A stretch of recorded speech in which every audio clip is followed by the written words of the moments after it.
Lake, the flag of your nation, and a pledge to follow. Pledge allegiance to the flag of the United States of America and to the republic for which it stands, one nation under God, indivisible, with liberty and justice for all.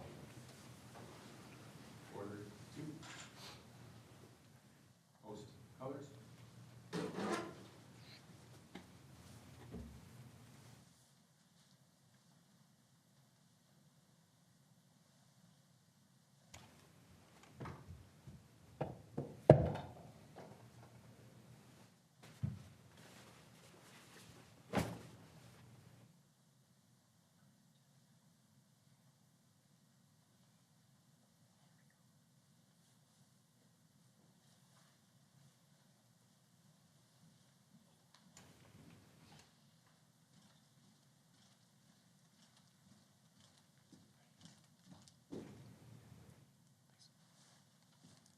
Forward, march.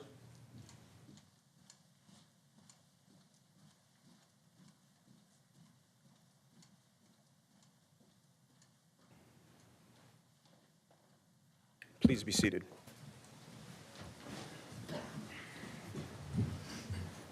All right, we'll jump into item 2A, minutes of the regular city council meeting from January 14, 2025. I'd entertain a motion to approve the minutes. Second. With a motion and a second, all those in favor say aye. Aye. Any opposed? Motion carries. The minutes are approved. Item 2B, minutes of the city council work session on January 21, 2025. I would entertain a motion to approve those minutes. We have a motion and a second. All those in favor say aye. Aye. Any opposed? Abstain. One abstention. Motion carries. Those minutes are approved. All right, item 3, adoption of the agenda. We have several corrections and changes to make. So first item, what is currently item 4E, resolution ordering a public hearing regarding the operations of a dog beach at Mataska Park, will be moved to what will become item 8C. We will be adding a new item 4E, resolution approving memorandum of understanding with the International Firefighters, and a new item 4F, resolution certifying miscellaneous private property assessments. And finally, item 5B, legislative update from Representative Curran, is removed from the agenda, and we'll be adding an new item 5B. Ramsey County Commissioner Kelly Miller will be joining us and introducing herself. And with that, let's see, we have, yep, okay. Would there, I'd entertain a motion to approve the agenda. So. I have a motion and a second. All those in favor say aye. Aye. Any opposed? All right, we have an agenda. Item 4, consent agenda. I'd entertain a motion to approve the consent agenda as amended. I have a motion and a second. All those in favor say aye. Aye. Any opposed? Motion carries. Consent agenda is approved. All right, item 5A, visitors and presentations. We have a swearing in of a new police officer. So Chief Hager, whenever you're ready. Mr. Mayor, members of the council, thank you once again for the opportunity to share another one of our police officers, Zach Hengen, with you tonight, and to celebrate with he and his many friends and family that are here as he takes his oath of office. I also want to say, I think that Captain Tuma, Sergeant Gadboy, and Officer Yabi did a great job again with their duties as an honor guard, and I also appreciate you letting us kind of show them off here every time we have one of these swearing-ins. On to the reason that we're here. Zach is another hometowner. While we're proud of all of our officers, many of them that are in the back of the room tonight, when we find a local to serve their fellow citizens, oftentimes family members and friends, we take special pride. Zach was raised in White Bear Lake community by his father Jason and his mother Donna. He attended elementary school in Hugo, and the majority of his schooling was here in White Bear Lake School District, ultimately graduating from our high school in 2012. Zach's early life was harshly influenced by the unfortunate passing of his mother when he was a freshman in high school. He credits his mother and father, as well as this traumatic experience itself, as the reason he has learned to focus on what truly matters in life, how to be resilient, compassionate, and dedicated.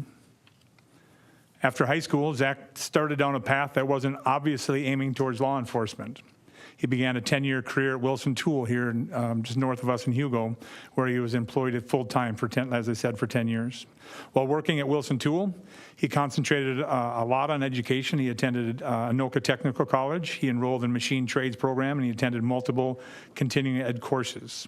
When getting to know Zach a little bit better as both my student at Century College and more recently as our newest officer, I found he's a very driven person, and he continuously is looking forward, improving himself through education and embracing new opportunities.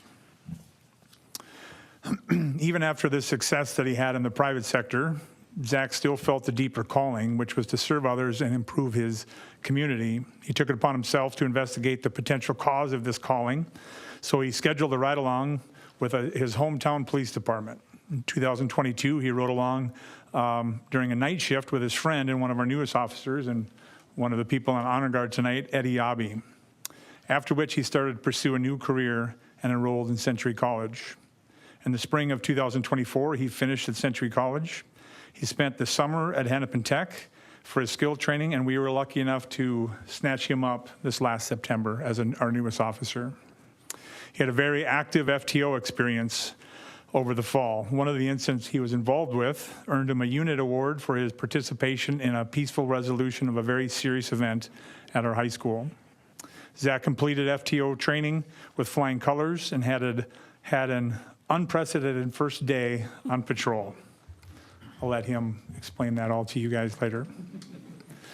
Due to recent staffing issues, while he was at nights, he got moved to day shift just recently. It's not always a welcome transition for a new aggressive cop, but I have a feeling he will attack it like he does everything else in his life with a positive attitude.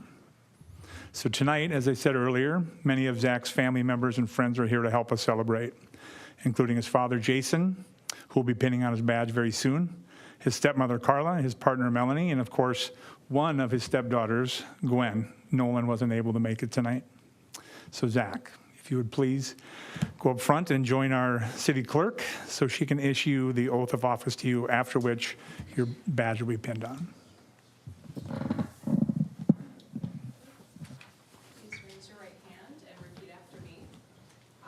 I, Please state your name. Zach Henschen, Do solemnly swear do solemnly swear that I will support that I will support the Constitution of the United States the Constitution of the United States and the state of Minnesota, and the state of Minnesota, and will discharge and faithfully execute the duties the duties devolving upon me as a police officer for the city of White Bear Lake without fear or favor, to the best of my judgment and ability. to the best of my judgment and ability. Congratulations. Thank you.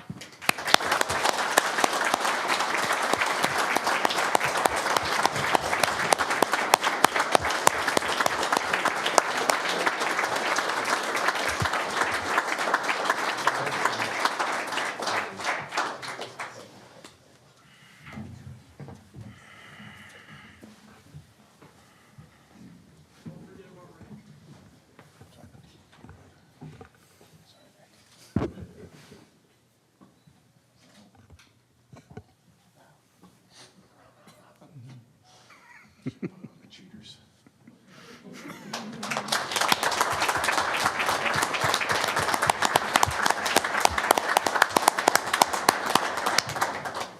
Mr. Mayor, members of the council, thank you very much. I think our group is going to leave here to give you some peace for the rest of your meeting, and we're going to head over to the public safety building. So after you, Zach. Very good. Thank you.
Well, I don't know why everyone didn't stick around. We've got a lot of interesting stuff to talk about, but fine. They can go have cake. I understand.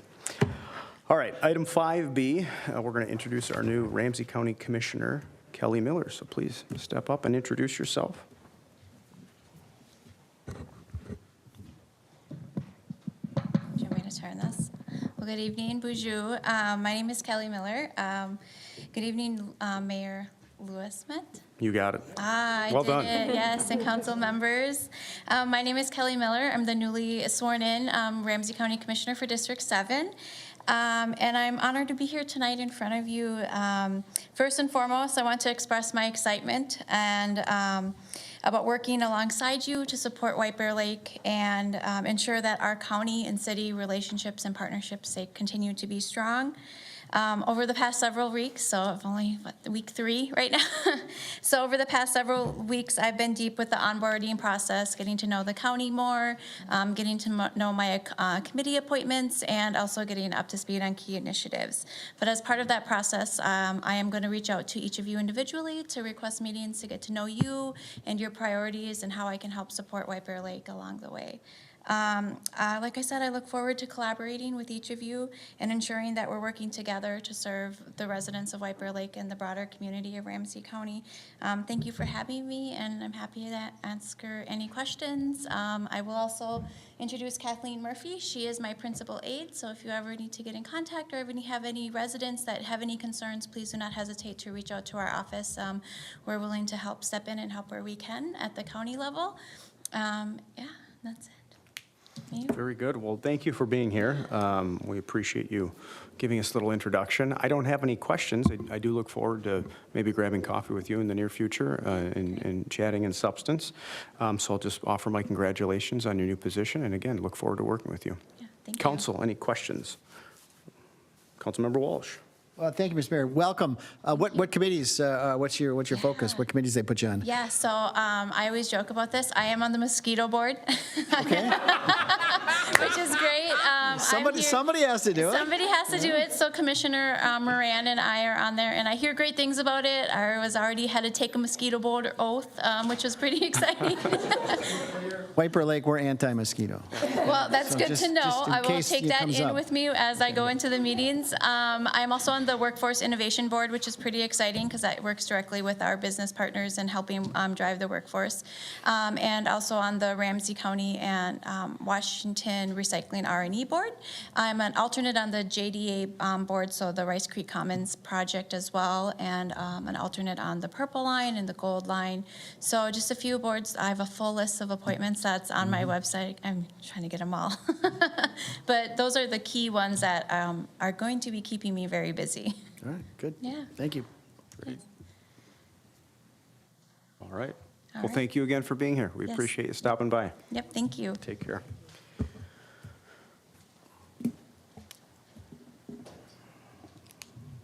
All right, item 6, public hearings. We have nothing scheduled. Item 7A, the St. Patrick's Day celebration. Mr. Coffey, is this you? Mr. Juba. Mayor and council members, Corey Roberts of the Minnesotan in downtown White Bear Lake has applied for a special event application to host a St. Patrick's Day celebration in the city parking lot at Banning and 3rd. If that sounds familiar, it's because we talked about it at the last council meeting, and this item was ultimately tabled to allow Main Street a little additional time to review some changes in the setup and tear down schedule that had been proposed. So Main Street did do that, and through that discussion, Mr. Roberts has amended his plans and is now planning to set up the day of the event, so Saturday, March 15th, and tear down the day after the event, which would be Sunday, March 16th. So the event, and now Main Street does support that with the amended schedule. And the event, again, from noon to 10 p.m. on that day, on the 15th. Again, this requires city council approval because they are utilizing a city parking lot, so city property, and they need approval to extend their liquor license into that parking lot for the event. There's several conditions of approval, including police and EMS presence, and then some outstanding plans yet to be finalized regarding sanitation, electrical, heating, liquor control, and the such. And we've got a little bit of time to work that out between now and the event with a check-in with Mr. Roberts here in the middle of February to make sure that stuff is all finalized. So with those conditions, staff recommends approval, and I can stand for any questions, Mr. Mayor. Thank you, Mr. Juba. I'll just say that I support this. I think it's a cool idea, a cool event. We'll try it like any firsts. You never know how it's going to go, but I think we've got a good game plan. It sounds like Mr. Roberts was receptive to some of our reasonable concerns, and he addressed them at the last meeting. So I'd like to see this go forward, but ultimately, council, what would we like to do? Councilmember Edberg. Thank you, Mr. Mayor. Mr. Jubo, how will the city, so first time, I think this has positive opportunities for us. I'm interested. I'm clearly wanting to support the recommendation. How will staff evaluate the success of the event? I'm going to guess that there's a desire that it might happen again next year and maybe every year after that, or at least for the foreseeable future. How do you think about how we will evaluate this first inaugural outing? Thank you, Mr. Mayor and Councilmember Edberg. I think first and foremost, compliance with the conditions of approval, so that those are items that we have as a staff believe need to take place in order to have a safe event and a fun and orderly event as well. Obviously, we would review any calls of concern that day that involve our police and EMS services. And then along with those conditions of approval, just general cleanup and takedown and how that process goes in returning our property and the downtown into its normal operating situation as soon as possible after, or on the Sunday after. I think those are the things that come to my mind as we've had this correspondence with Mr. Roberts and with Main Street and with city staff. May I continue, Mr. Mayor? Please do. So thank you. I agree with all of that. An encouragement is that we don't have to do it. Mr. Roberts, a team, downtowners. I'm curious in saying, okay, what do we learn about economic impact? What do we learn about attendance? What do we know about the days, the portion of the day and when attendance is higher, lower, et cetera? Those kinds of observations I think would be useful to us in trying to get our heads around, so where might this go? And what does any of that say about our continued engagement, support, et cetera? So just some thoughts about any of those other kind of quantitative or qualitative events, but that might be suggestions to the organizers, not necessarily an obligation of staff. Mr. Mayor, if I could. Please. Thank you, Mr. Mayor. And Councilmember Edberg, on that note, so because of the capacity requirements of the tent, that's one thing that is delegated to Mr. Roberts throughout the day, as a track attendance and be able to report that to the fire marshal at any given time as to how many people are there at that time. So I think we should have something in place to get numbers, on decent numbers on that. And then I think having that discussion with Main Street on trying to do a debrief rather quickly afterwards on what folks in the Main Street organization observed during that day, so we don't lose that prior to consideration next year should it come back. Awesome. Thank you. Mr. Mayor, I'll move approval. All right, very good. I have a motion. Do I have a second? Second. Motion is second. Any further discussion on this? Seeing none, all those in favor say aye. Aye. Any opposed? Motion carries. The resolution is passed. All right, item 8A, Minnesota Public Employee Association for Patrol Officers Union Labor Agreement. Mr. Juba. Thank you, Mr. Mayor and council members. On January 21st, city staff and representatives from the Minnesota Public Employees Association, representing our patrol officers, attended a mediation session and successfully reached an agreement on a two-year labor contract. The current market in the metro area for police officers is incredibly competitive, and mediation was required after our normal negotiation process reached an impasse over wages. The agreement that's in front of you tonight was approved by the union and will keep the city competitive through 2026.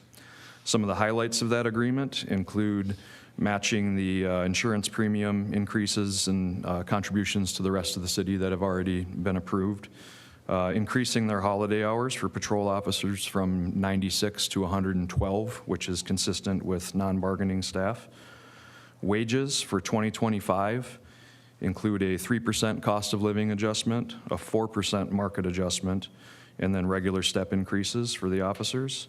For 2026 wages, again, a 3% cost of living adjustment, a 1.5% market adjustment on January 1st, and another 1.5% market adjustment on July 1st of 2026. A slight increase to the uniform allowance from $950 a year to $1,000. And then, Mayor and Council, if you'll recall, in April of 2024, the council approved a memorandum of understanding with the union for hiring and referral incentives.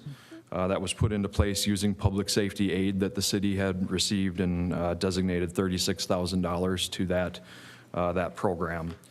That MOU, or Memorandum of Understanding, expired at the end of the year in 2024.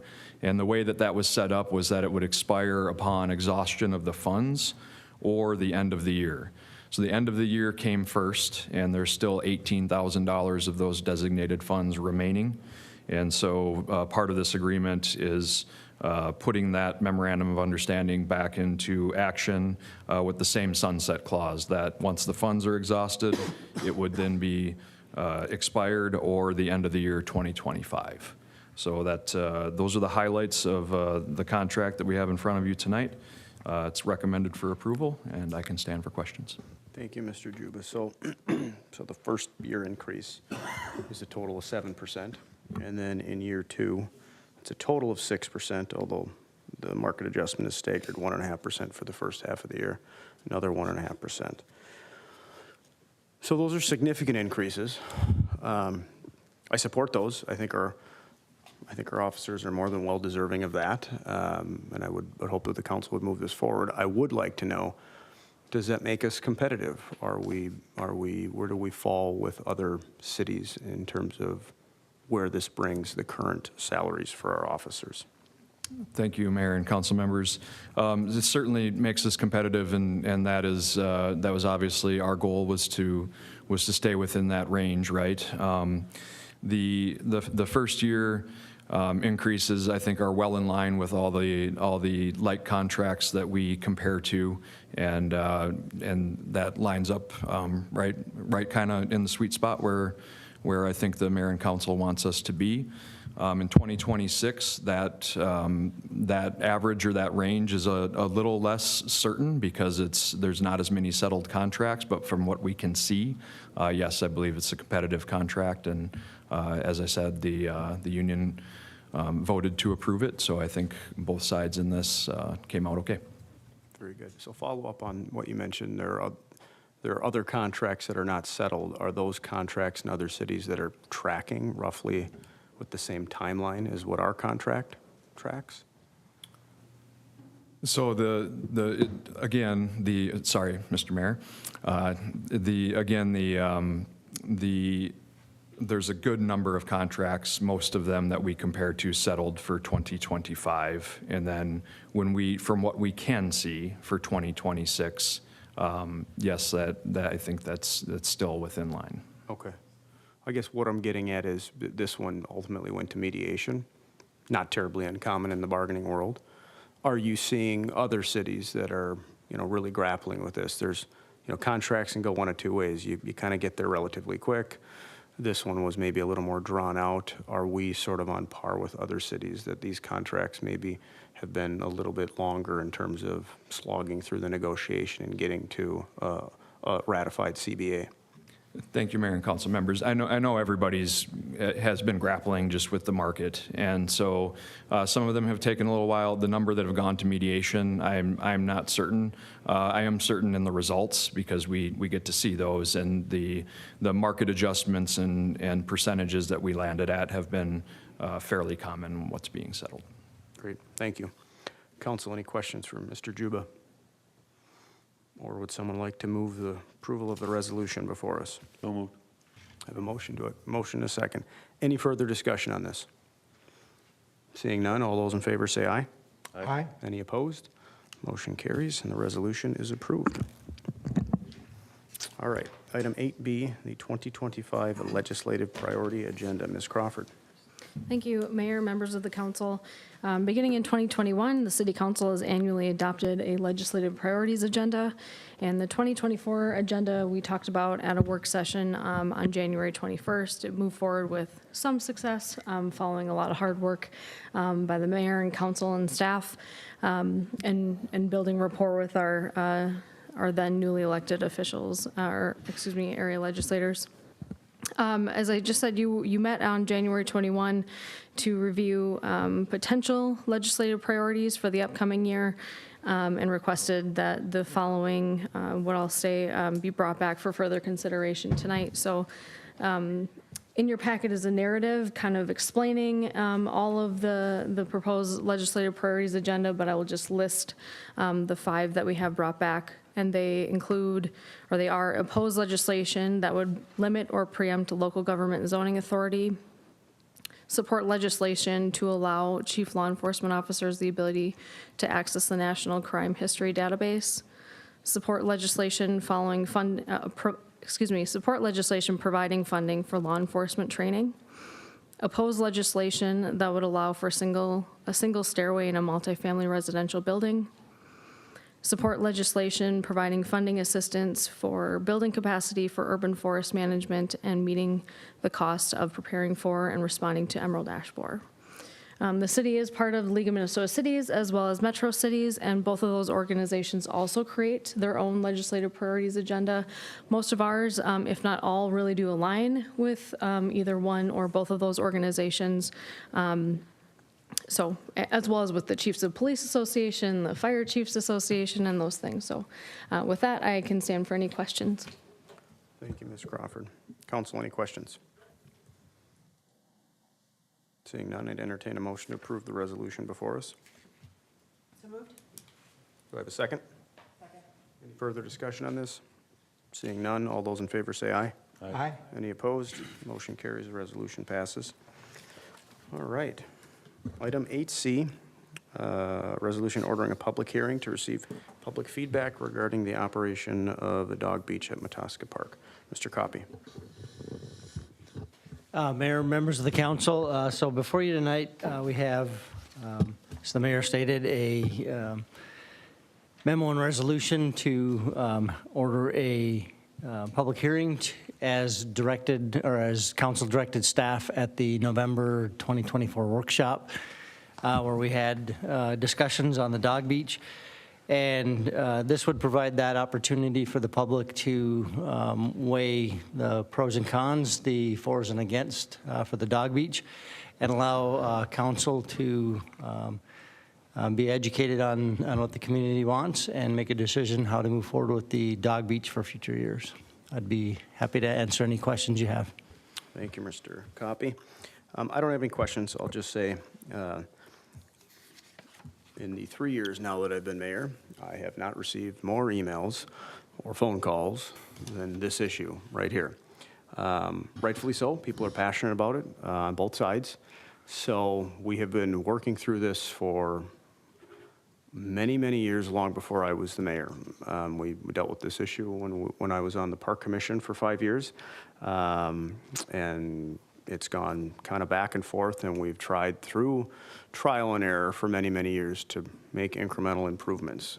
And what I said at the work session, what I'll say tonight, one way or another, we just need to make a final decision and realize that that's where we're going to be, and then we're going to move on. That's not to say it can never come up again or that we're not going to make improvements if it stays open.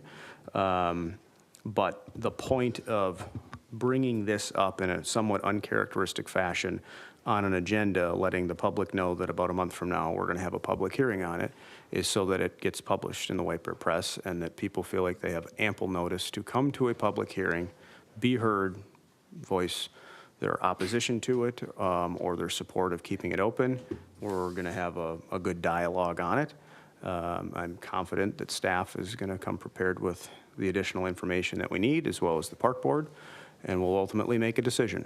So I hope that this is not an unnoticed gesture on the part of this council to recognize how important this issue is to a lot of people on both sides, and it deserves a good full airing in front of the public and giving people an opportunity to be heard And that's exactly what we're going to do, February 25th of next month.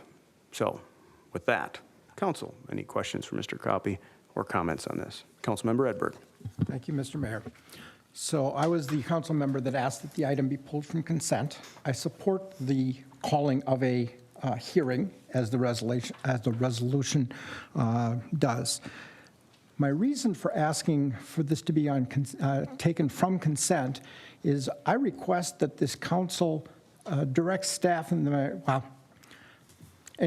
direct that we not schedule action that same night as the hearing, that we wait at least one meeting so that we can fully hear citizens on both sides.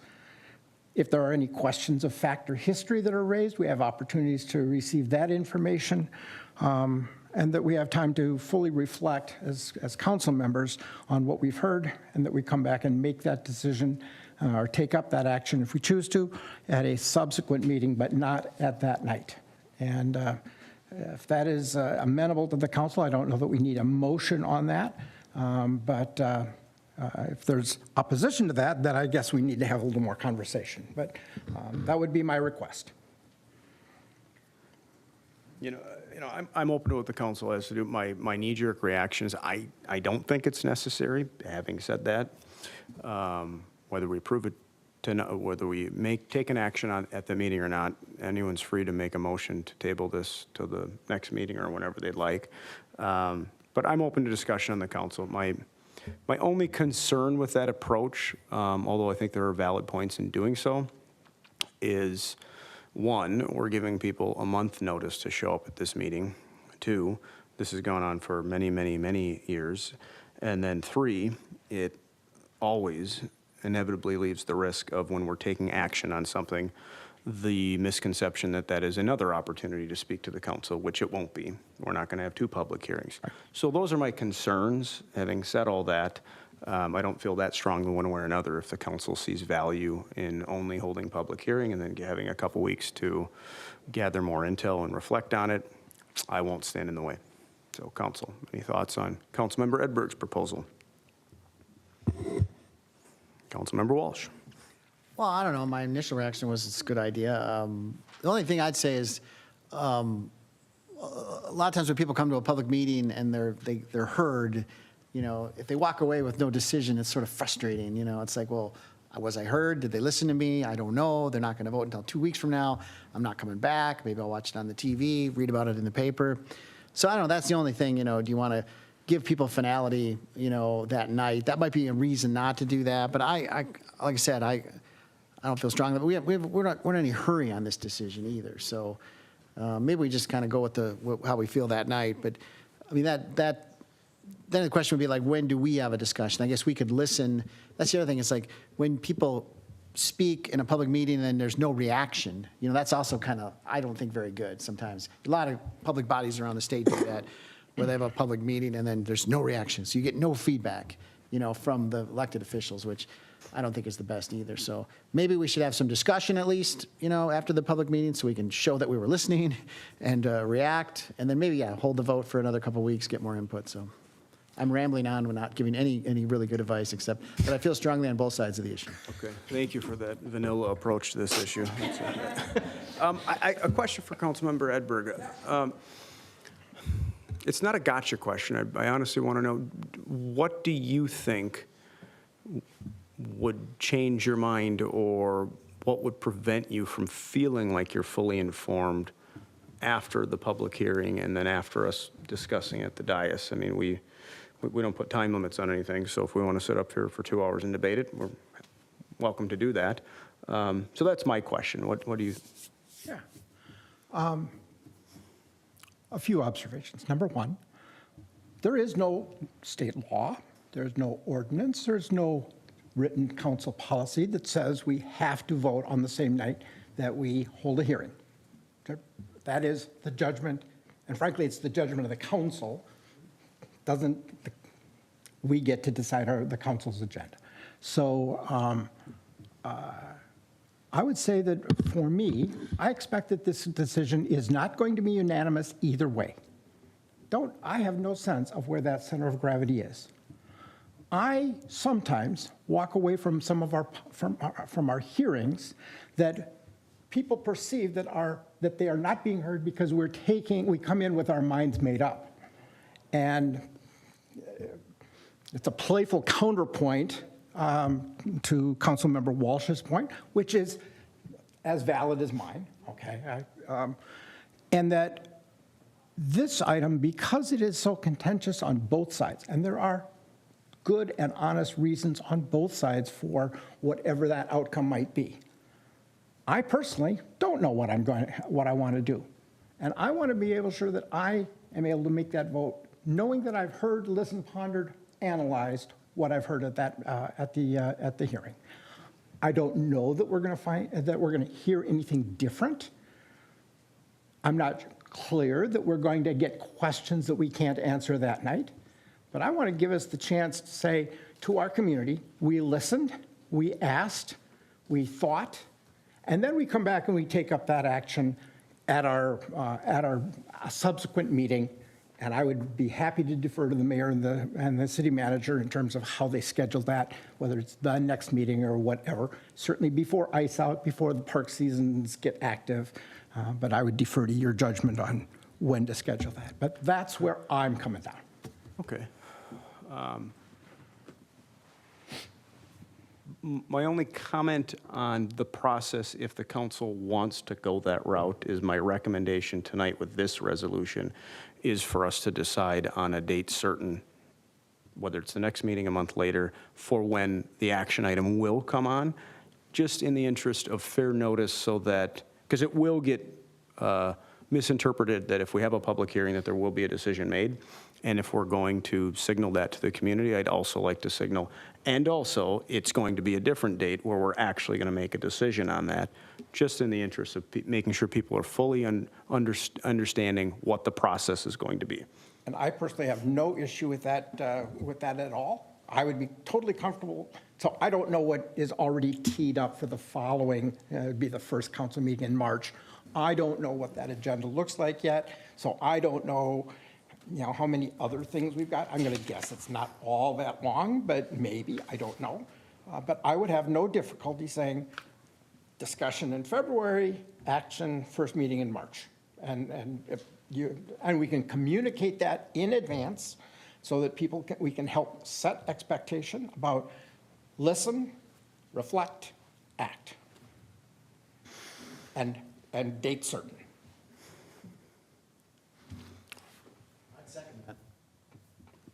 Okay.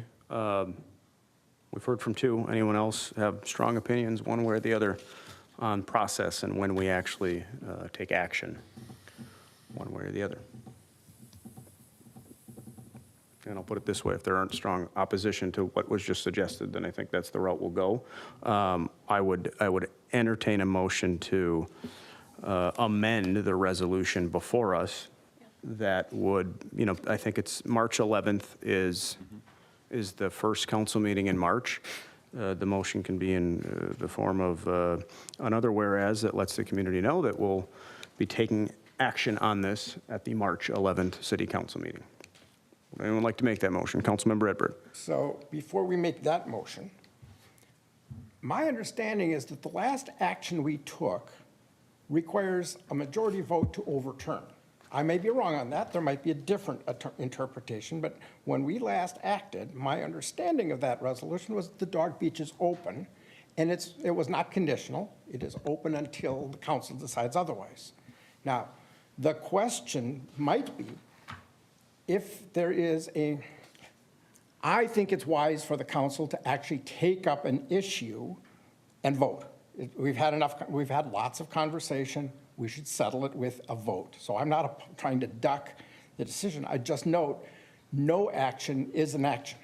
And no action would leave in place the current status as an open park. That's my interpretation of our last action, but I'm open to fair and reasonable discussion about, the impact of past precedent. Yeah, it's a fair point in terms of process. It's kind of preordained then the action would have to be a resolution to close the dog beach. Correct. And then if it fails, then by operation of law, we go back to what it is today, the status quo. Otherwise, there wouldn't be a proper resolution before us. We don't bring resolution saying ditto on the one we passed a couple of years ago. Right. So, Ms. Crawford. Mayor, Councilmember Edberg, the very, very last motion that you took on the dog beach was a motion to make improvements to it. And the park, in your staff report, the park board, that is their recommendation, is you make further improvements to it. So that would be one option, is to have the resolution making further improvements to it.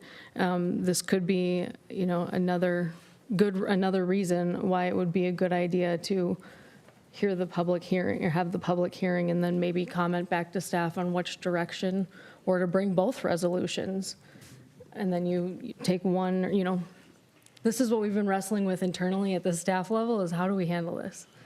So, but there is that outstanding recommendation from the park board that should be acted on, and no action is also an action, as Councilmember Edberg said. Yeah, I think, I like that approach. I think following the public hearing, anyone on the council is free to suggest that staff further look into or go this direction.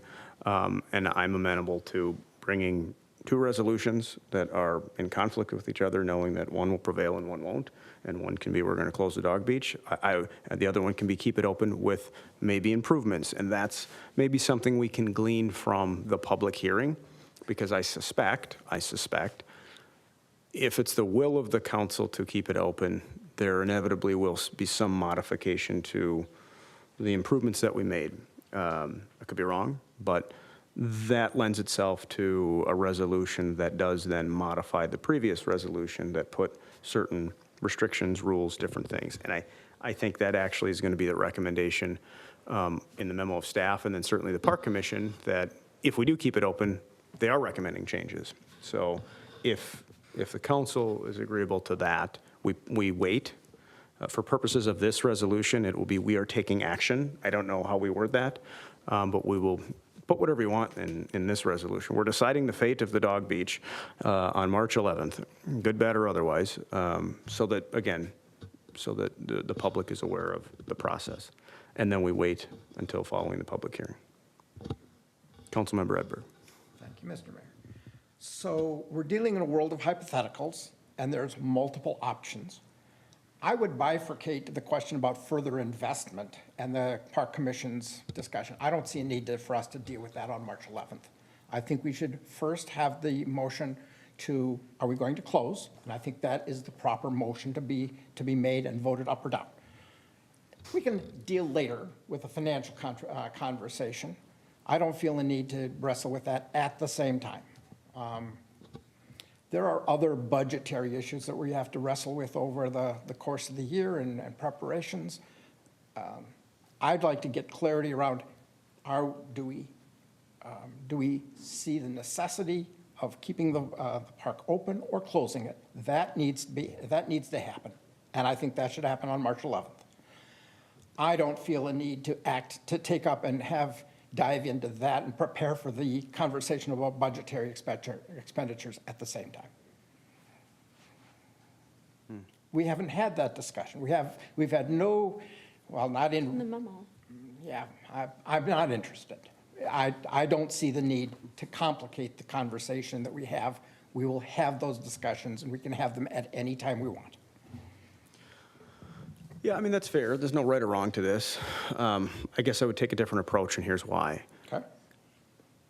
If it's the will of the council to say we're going to keep it open, there are a number of people that are in opposition to it. I think their concerns are valid, and I want to hear from them, along with everyone that is in favor of it. And my preference would be that if we are going to keep it open, to that group of people that have their concerns over the dog beach, I'd at least like to be able to say we've made a decision for, yes, we're going to keep it open, but we've heard you, and these are the things that we're willing to try. It's not to say we can't do that later on, so it's not necessary that we do that. It's more just, call it a goodwill gesture to, if it remains open. And I don't mean to preordain that it's going to stay open, but I also don't want to minimize that there are a lot of people that have concerns. I mean, they've called me as well. They've sent me letters as well. So for that reason, I don't see a problem with doing this. But I also think that we don't need to make that decision until that night of the public hearing. And the point of a public hearing is for the council to be educated, and maybe through that public hearing, someone will glean some wisdom and have an idea or have a sense of which way they want to go, and that will help inform what action item, what resolution we bring at the March 11th meeting. So I don't know if we have to decide that tonight. Mayor, may I Ms. suggest Crawford. if you choose to amend the resolution, another whereas could simply say no action will be taken on February 24th or whatever the date is. That action may be considered on March 11th. Something along those lines to leave it open, but to clearly state that you won't be taking action. Yeah, I think if that's the direction the council wants to go, I think we should say both. Make it emphatically clear no action will be taken. I don't really want to say we may take this up on March 11th. I want to take it up on March 11th because it's been years and years and years, and so I think we should do that. So I would entertain a motion to add a whereas that says no action will be taken at the council meeting on February, what was it, 25th? And we will be making a decision at the March 11th council meeting as to whether the dog park remains open or closes. I'll make that motion with a slight modification. The item will be brought back for action on March 11th, is the phrasing I would use. Okay. There's no guarantee that we'll find an answer on March 11th. I mean, it will come back for action on the 11th, and then we'll figure out what happens. That's fair, and that's certainly the proper form. What I'm getting at is, Yes. I want to communicate as We want clearly to the residents what's going on, but I can live with that. So I have a motion, and I'm going to look at our city clerk and defer to her that she's got this all correct, that Councilmember Edberg made a motion to amend as aforementioned said. Do I have a second on that motion? Second. Any further discussion as to the motion to amend? Seeing none, all those in favor say aye. Aye. Any opposed? Motion carries. The resolution is amended. I would entertain a motion to adopt the resolution as amended. So moved. Do I have a motion and a second? Any further discussion on this? Seeing none, all those in favor say aye. Aye. Any opposed? Motion carries. The resolution is passed. We have a game plan. All right. Item 9, discussion, nothing scheduled. Item 10, communications from the city manager, Ms. Crawford. I do not have an update tonight. Thank you. All right, thank you. I would entertain a motion to adjourn. All those in favor say aye.